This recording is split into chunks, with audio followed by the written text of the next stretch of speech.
that's as far as I go. I usually try to sway away from trying to max it out for that 110 number. So if you're, let's say you're 100 yards away, no wind, all even conditions, whatever. Are you gonna pull out a sandwich? Yeah. I'll pull out the 56. Yeah. Okay.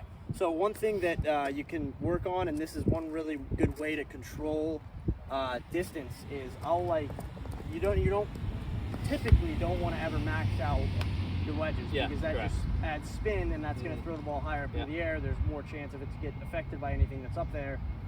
So one thing that you could do is you can vary clubs, right?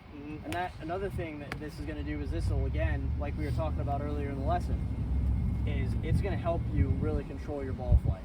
Because if you take a little less club, you're going to be swinging a little softer, not as hard, and that's going to transfer less spin, so it's not going to spin up into the air. Okay. Okay. So I'm going to have you hit. I'm going to have you hit a few shots. I'm going to have you aim at that green target that's over there on the right side, and that target's about 100 yards away, and I'm going to try to have you hit a 52 degree at that distance. Beautiful. And you see how that ball flight's naturally just a little lower? Yeah. That's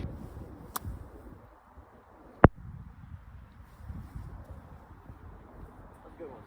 So what I'm going to actually have you do is, one of the things that I try to do when I come into a bunker, I think club selection is a big variable that can sometimes be very important.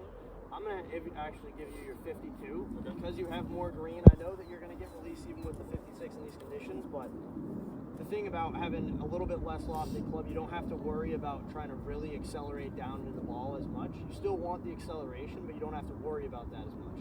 Because when you're really worried about taking a really hard swing, pinpointing exactly where you're going to hit behind the ball is very hard. And that's why that first one that you had, you hit a little bit too far behind the ball. It didn't carry as far as it needed to, and it came up well short. This way, you're going to be more in tune, and it's almost what I would call a smooth aggression into the golf, which is going to really help you with your contact, and you're not going to have to really change much different from the shot you were just hitting. You were shorter pin with a 56. You set up the exact same. You don't change any way that your body or you set up the club, and now you're just swinging the exact same with a different club. I was a little shorter at my landing spot, but still rolled out to be about a foot away from it for it to happen. Absolutely, you can't be upset. Yeah.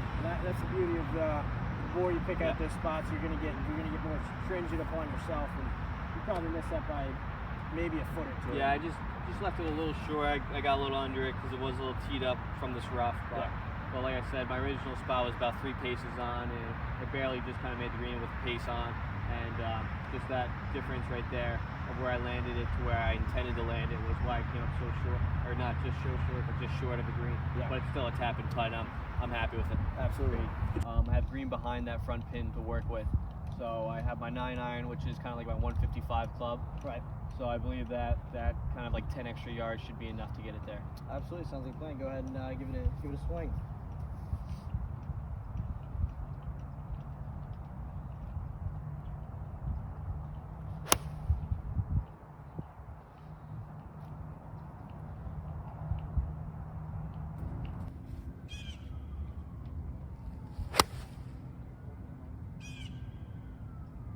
See how much more neutral that ball flight is? Yeah, it's like barely moving. Yeah, and that doesn't have too much turn to it at all. And I know that's the reason why you kind of wanted to just turn over and go to the fade, because when you're dealing with a more square club face and there's less rotation, which with a draw there's usually a lot of club face rotation, right? Yeah.